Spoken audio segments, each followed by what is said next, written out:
Hey everybody, time for another midweek chat here. I got a few Parish updates and a few this or that. Can you see the snow flurries? I thought I'd like to come out when it was snowing just a little bit, which it is.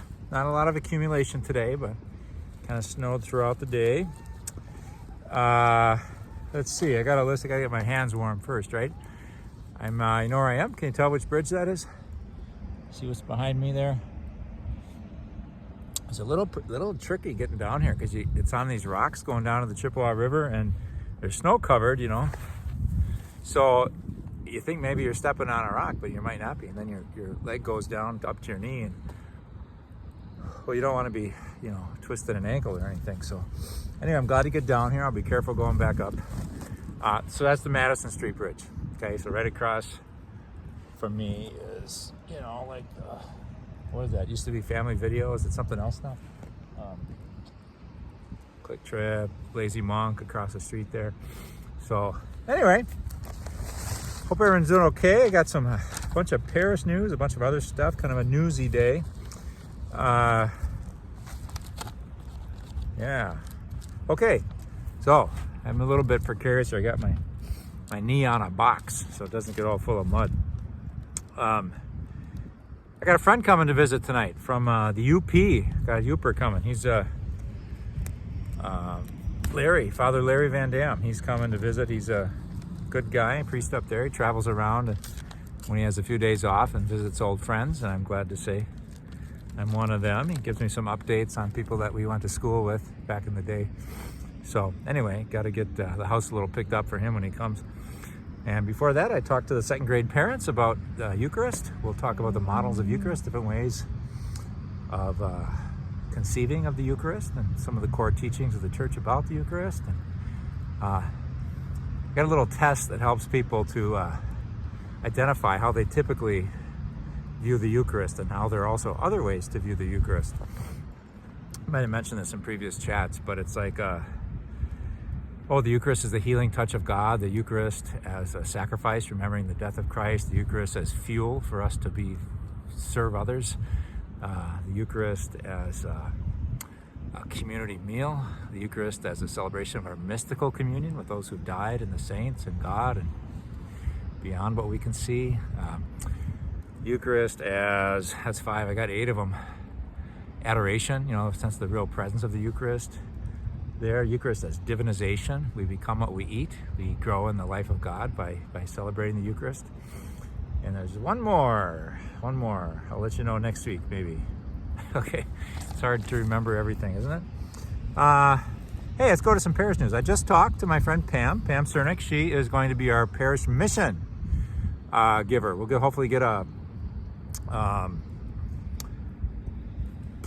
newsletter out before Lent starts. We're going to try to get that out in early February, and there'll be a little bit more on that. So it'll be the second weekend in Lent. So it'll be the first weekend of March. Pam will come down and be with us. Like we have a great tradition at St. James, having a Parish mission. She'll give us, introduce her to everyone at the weekend masses, and then she'll give talks Sunday night, Monday noon, Monday evening, Tuesday, Monday, 3 nights, Sunday, Monday, Tuesday, also a noon thing for people that have trouble getting out at night on Monday. That's the plan. So what's she going to talk about? Well, the liturgy committee came up. She wanted to talk about, she's really good. She reflects a lot on, she's had some challenges in life. I think she'd be the first to say that her life's not any harder than anybody else's, but she's had some unique challenges and has reflected a lot on pain and suffering and faith. So I think that'll be part of it. And then she said, well, what's your theme for Lent? And our liturgy committee met, and we talked about preparing to rise with Christ. Preparing to rise with Christ. So that's one way of saying what Lent is, right? We get ready for Easter. So everyone will get a little card, I think. You know, we give something out, you know, for you to carry with you during Lent.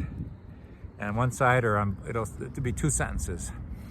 How do I rise with Christ? How do we rise with Christ? So kind of the individual dimension and the communal dimension. And so she said, well, that's a great theme. So maybe I can talk about how we rise with Christ, you know, in the midst of our suffering and our pain. I said, that'd be great. That'd be really, you know. So I'm looking forward to that. That'll be good. So mark your calendars. I think it's March what's the Sunday, March 5th maybe? It's the first Sunday in Lent, that whole weekend, and then the Sunday night, Monday night, Tuesday night. So I'm looking forward to our time with Pam. Hey, we had a nice parish party on last Saturday night. Father John came to celebrate, then he stayed for the party. And I don't know, Bob Lightfoot was playing the guitar. Adrian Salazar played the guitar and sang. Mike Kolstad played the guitar and sang. Bob played the piano and sang. And I think Mary sang along too, Mary Kolstad. But it was good. A lot of people enjoyed the music and sitting there. Other people were talking and eating, and it was good. Thanks for everybody. I looked at pictures of the one we did in 2018. I think there were like more people and stuff going on there, but so I don't know if we're still suffering the COVID blues, but it was good. It was a happy celebration. It was really nice. And I mentioned in last week's chat, I don't know if you remember that, but I said I would polka if they did a polka, because I knew Bob was bringing his accordion, which he never played, but he did play a polka on the piano. And so I was up for it. I said, I'm going to polka. And who was my person? Carmelita. Carmelita was there. And so we got out and I started polkaing with her. And she says, I don't recognize the step you're doing. I go, what do you mean? It's the polka. 1, 2, 3, 1, 2, 3. So I guess I'm not that great at polka. But anyway, she was a good dancer. She could follow my lead. So we had a good spin out there. Then I found out that someone paid her to dance with me. Can you believe it? I thought, oh my gosh, that's like a lot of stories you see, like these real life dramas on the Lifetime channel about teenagers and maybe an awkward teen that thinks nobody likes her or something, and so or him, and so they pay a guy to ask her out to the dance or something, and then she's so happy and feels worthwhile, and then she finds out that they paid the guy to ask her out. Then she feels worse than the beginning, as she did in the beginning. So anyway, I thought it was kind of funny when she said she didn't accept it because it would be a sin, but it was out there, $10 if you dance with Father Tom. So, wow, I don't know what more to say about that, but okay. But I'm happy, polka. It's one thing I could do. When we were kids in Wausau, it seemed like every other weekend, at least in the summer, there was a polka fest at one of the churches. And St. Anne's, my church, had one of the bigger ones. And it's kind of what you did to kind of meet girls and to kind of test your wings a little bit with girls and kind of a spin. There's the the polka, 1, 2, 3, 1, 2, 3. Not too hard to do. Beyond that, I'm kind of not so skilled. But it was fun. So anyway, it's good. I'm never opposed to a polka. So let's see what else we got going here. Italian dinner. Guess how many people have signed up? 1, me. Yeah, so it could be quite a feast for me. It'll be February 19th, Sunday evening. I think gather 5:30 or something like that. It's a great meal. It's a fundraiser for the parish. It's right before Lent, so we can kind of stuff ourselves and get ready for the great fast of Ash Wednesday, 3 days later. Hey, do call and sign up for that if you would like a spot. I think, again, she's probably going to limit it to 50 people. So right now, if you hurry, you might get one of the 49 remaining tickets.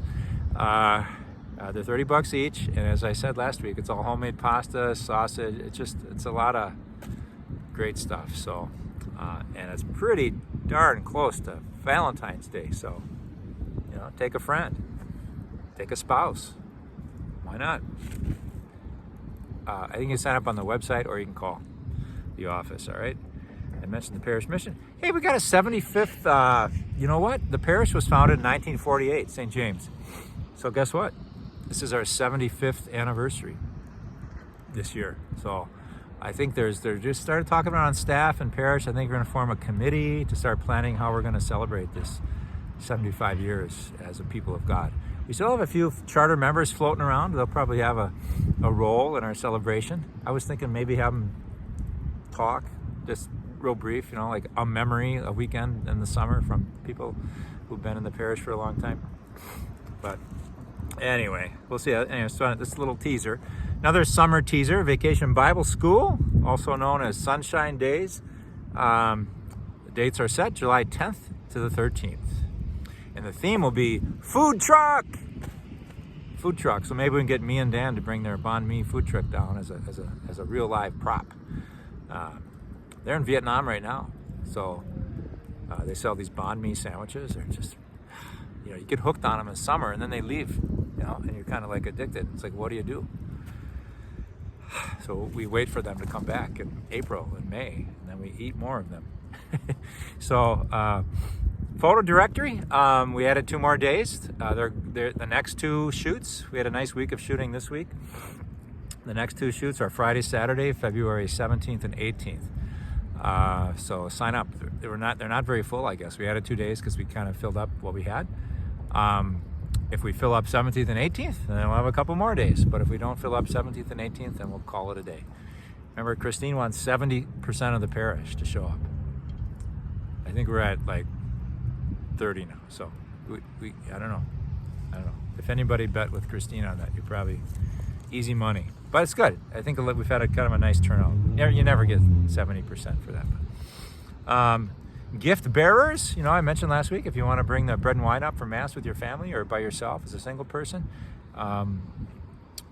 sign-ups for the schedule. We're going to schedule that through the rest of the winter and spring, I think, at the end of the week. So you can still do that by calling the office, or I think checking out the webpage, or maybe call Christine at the office. Probably be the best thing to do. Okay, let's see.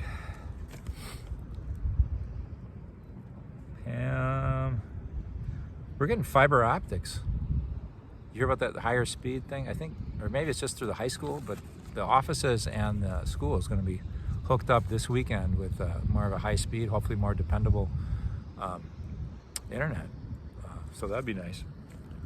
They're not going to start working on it until after they stream the Mass on Saturday. So I don't know if it's going to be Landon or Steve or Isaac or Don, but someone will be up there streaming the Mass for everybody. Live stream available afterwards on our YouTube channel. I think that's maybe what I got for just a couple other reflections on things. So last week I mentioned I was sort of venting a little bit, but then also reflecting how I have the same sin of just going to my phone right away. Like I mentioned, the gal in front of me at the Martin Luther King celebration was just checking her phone constantly, and Facebook and emails during people's speeches, and that was putting me off. But then I was sort of compassionate, thinking she's got a compulsion, she's got an addiction. She can't just sit, and be attentive to something that's not super stimulating, like this dopamine addiction. She needs a little hit of excitement, so she pulls out the phone. What can give me a stimulation? What can excite me? And I kind of pointed out the problem, but I didn't really offer any solution. So I think one great solution to that, I don't know if it's a solution, but something to help, is contemplative prayer. So I like to pray that way. I wish I did it longer and more often. Maybe I will this Lent. I think maybe I even alluded to it, but it's where you just sit. Sometimes you light a candle or put a sacred image in front of you, and then you just sit, and you don't say anything. You don't worry about anything. You might, but then you just say, okay, this is not my time to worry. Take a breath. Actually, my favorite way to focus when I'm doing contemplative prayer is to focus on my breath. Breathe in, breathe out. If I want to conceive something, I breathe in the life of God. I breathe out any anxiety or worry. Breathe in the life of God, breathe out my anxiety and worry. And then I start worrying about something, and then I just focus on the breath again and let that worry kind of go. But it sort of mimics life. It's kind of like that gal, you have those while you're doing this prayer, you'll have those urges to do something else. I'm not being stimulated enough. I'm just sitting here. And I gotta, go grocery shopping, or I have to do the laundry, or I have to write down something, or I have to email a friend, or, and you just say, no, wait a minute, no. I carved out these 20 minutes, these 30 minutes, however long, 55 minutes maybe, a good place to start. And I'm just going to sit here and be present to the presence of God. And so you sort of train yourself not to just jump at every little urge you have to do something or eat something or think something. You can just be, So I think if we practice this kind of prayer or meditation, we're less prone to have to just pull out our phone all the time and, just be like these dopamine addicts. So anyway, it's a challenge for me too, so I really don't mean to point the finger. That was an extreme case, I thought, that I saw it at the Martin Luther King. So what else we got going here? We got this. We're going to discuss this on Thursday via our Zoom meeting. And I know two people now that would like to be in the book club but have bad internet connections. And so I don't know, we might start maybe a hybrid like Zoom, but also have people gather at the gathering space at the same time and get people in on Zoom, because I hate to leave people out. But anyway, there's a couple of really neat things in the book this time. There was one, you know how we often hear, like during Lent and other times, that we have to carry our cross and die to self. If you lose yourself, you'll gain yourself. And so how do you lose yourself? How do you carry a cross? And this author here, I love his name. He probably pronounces it differently, but I always see it like, hey there, bucko. I should. Anyway, so he's a lot more mature and accomplished than I am. I don't mean to be making fun of him because of his name, but I love it. Because sometimes I used to call people bucko. Hey, bucko. That's his name. What did he have here? Oh, yeah. So he had three things. He said 3 steps maybe to carrying the cross, dying to self. He said 1, to become aware of, what your cultural surroundings want you to be. What are the standards of success that, maybe it's like I have a certain income, or I have a certain type of job, or I have a certain type of relationship, or I have a certain, and say, that's not my true self. That's just my culture around me. That's not God's voice that I have to be all those things,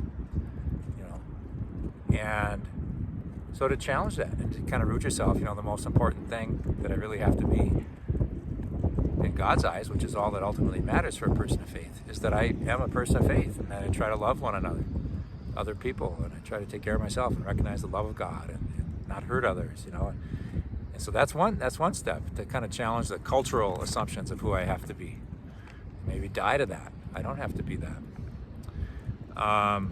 The second one I thought was interesting. It said, try not to be bitter or resentful when things are unfair in your life. Sometimes I see that. I see that you meet people and they just seem pretty much unhappy all the time. And it's hard to know what's there. And I sure don't judge it, because who knows the extent of their pain and suffering in their life. But sometimes I know for myself anyway, I'll kind of hang on. I'll sort of cling to like something bad happened, and I can just sort of resent that, hang on to it, become bitter about it. And he said, bitterness it'll make us deaf to God's voice. And of course, if we can better our situations, if we can address things, if we can make things better, we should try. But sometimes things just aren't fair, and just learning to, I guess, accept that. There can be great gifts of grace and revelations of God in your life in the midst of that. It's a tricky thing, right? Because if someone's really hurting, and just to come up to them and say, hey, let it go, that would make me mad, I think. But yeah. Anyway, that's another way to die to self, is to kind of come to terms with the unfair shakes that you've received in life. And say, well, it's part of my life now. It's part of what God gives me to cope with in faith. Hope that doesn't sound too insensitive. The third one was, it can be extended times of what he called meaningless and confusion in your life. And to die to self, again, means not quitting. So the second one was not giving into resentment or bitterness. This one was, don't quit. Don't stop trying to be good and faithful and reaching out to others in love. Even when the why is unclear to you, just keep going. And he says that at some point the veil will be lifted and you'll hear the voice of God again, and things will be clear, and you'll know your purpose in life. I like that. Kind of hang on there, wait. It's a good Advent message. I don't know if any of that speaks to you, but I thought I'd share that. And then I really liked, I don't usually cry when I read, and I didn't like bawl, but I teared up when I read this. And I think, where'd it go? I think that you probably need the fuller context of the whole thing for maybe to have much impact. But I really liked that. I want to read this passage to you. So he was talking about a boy, I think upper teens maybe, who was born with HIV and lived with it. And kind of kept it a secret. He didn't want people to know he was HIV because, you know, they would treat him differently, or they'd avoid him, or they'd shun him, or something like that. That he had the, you know, the AIDS virus. So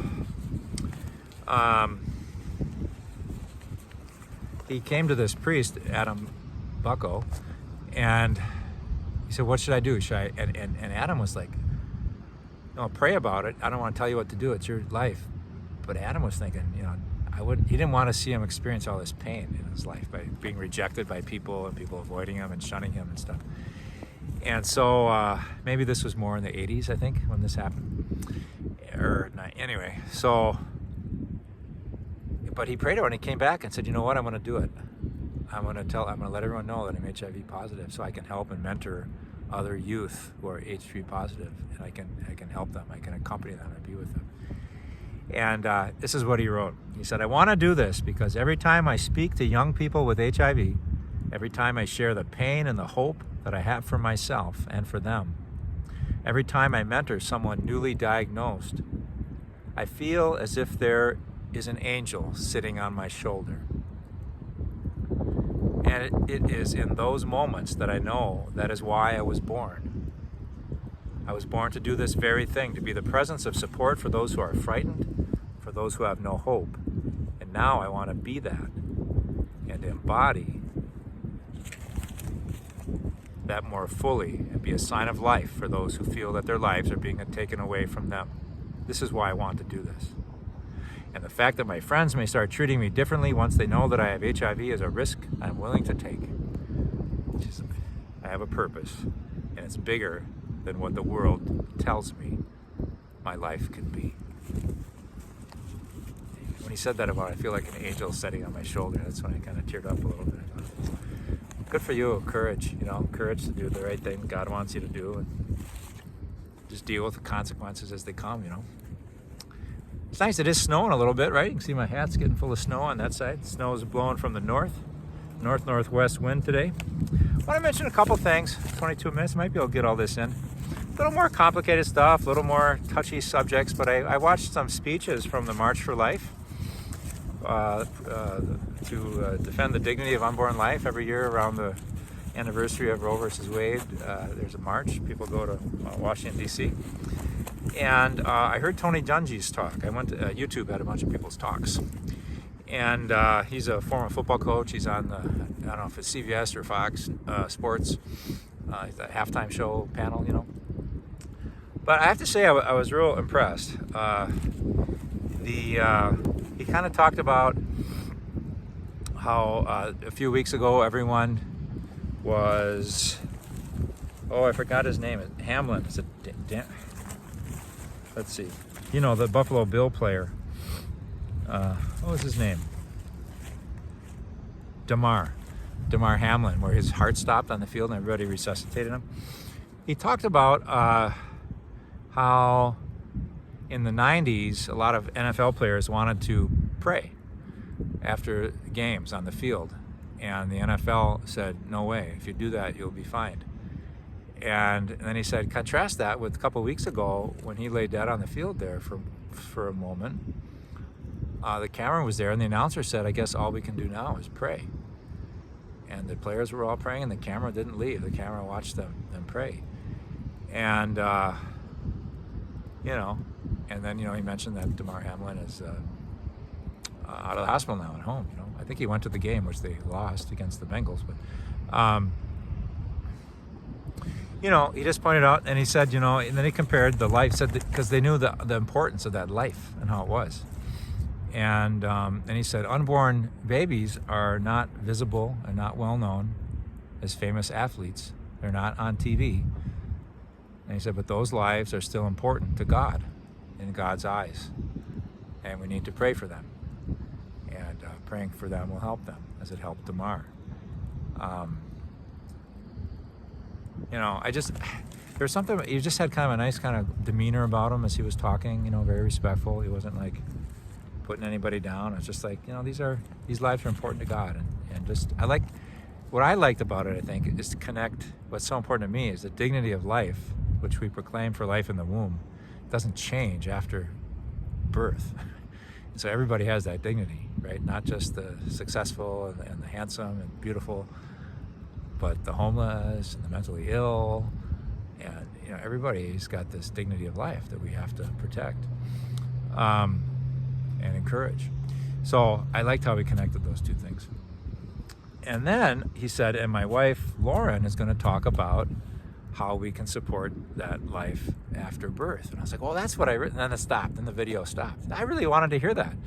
And then I went over Google, what's the text of what Lauren Dungy said, and I think she talked mostly about adoption, but it seemed like, now that Roe vs. Wade has been reversed, I read an article, it's like there's two different directions that pro-unborn life movements are taking, not that they're mutually exclusive.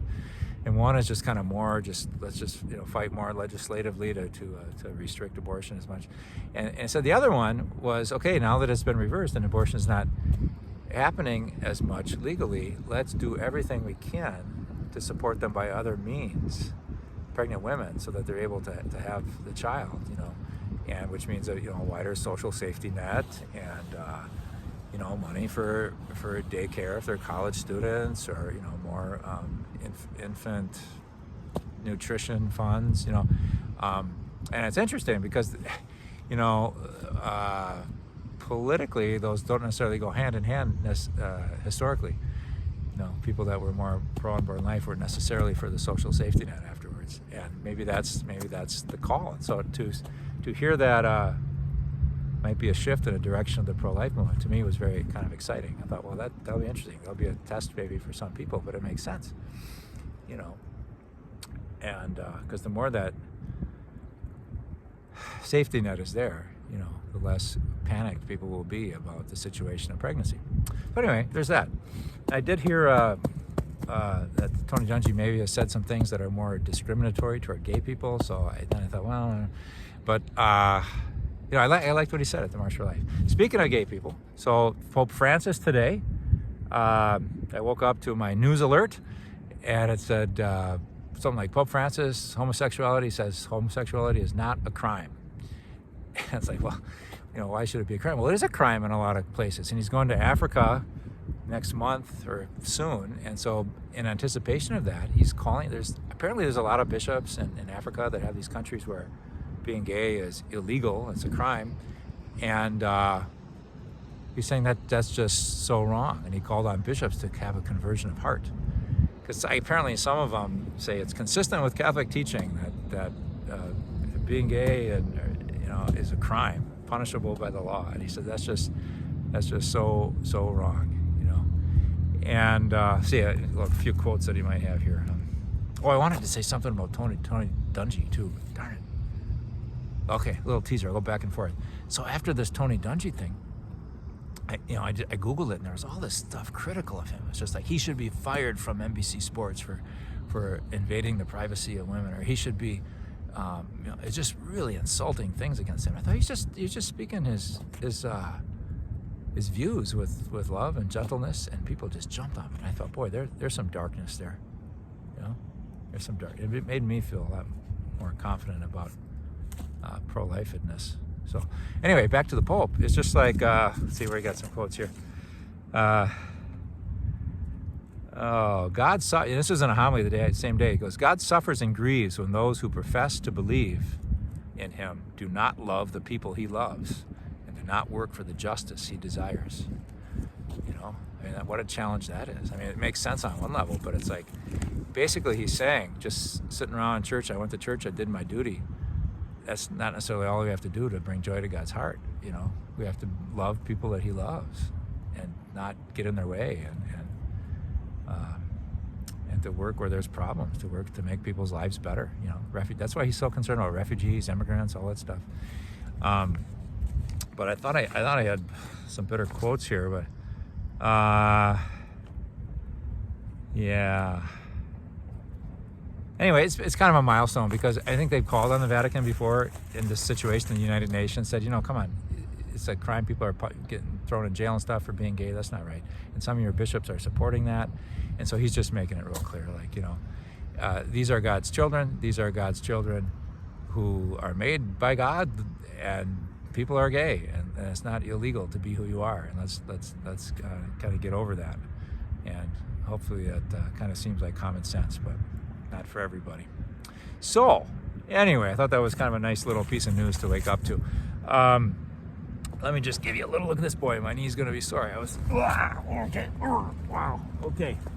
Isn't that pretty? There's a lot of snow here. There's a lot of these little river rocks around here. So, all right. So, loving God, we do appreciate your love. We appreciate the fact that we are challenged sometimes to love as you love. Help us to know how you love. Help us to see the dignity of all life that you create. Help us to nurture it. Help us to not hurt anybody, put anybody down. Help us to live in a communion of light and love according to your will, that they may bring us the deepest joy. Amen. Okay, God bless you, everybody.